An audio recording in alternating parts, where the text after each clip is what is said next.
Lukman belakang kanda insyaAllah boleh guide Mira. Ya, sebab dia talent baru. Okey, untuk makluman, Mira ni dia satu umur dengan saya dan saya tengok dia ni berpotensi besar untuk menjadi seorang yang lebih hebat daripada bekas yang di-guide oleh Lukman sebenarnya.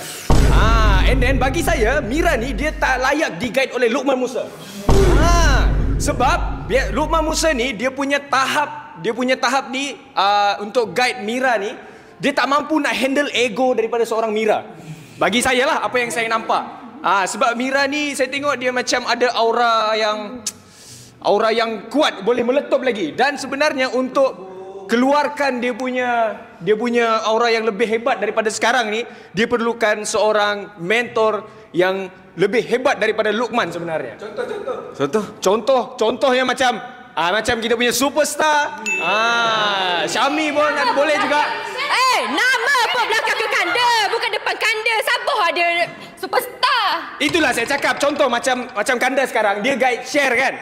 Dia guide share sebab kanda superstar, and share ni susah untuk di-guide. Tapi kalau Mas Mira ni orang yang berpotensi besar. Jadi mustahil untuk buat benda tu sebab kekasih perlu kekal untuk guide share. Macam video cakap macam ni, dia nak bubarkan kekasih ni. Tak. Bukan kanda.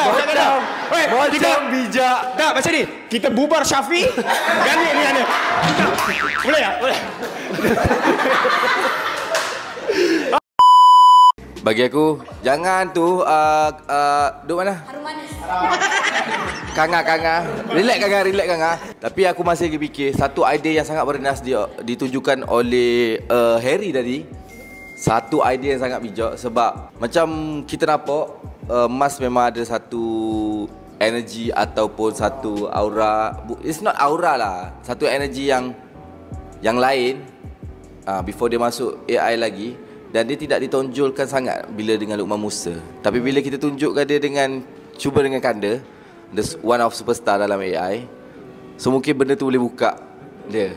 So that's how kanda buka energy yang ada pada Rina. So satu idea yang sangat bagus sebab bukan apa, dengan Kekasher dia boleh guide share, but aku tak nampak something yang macam aku sebut, satu expectation aku yang tinggi dari Kekasher.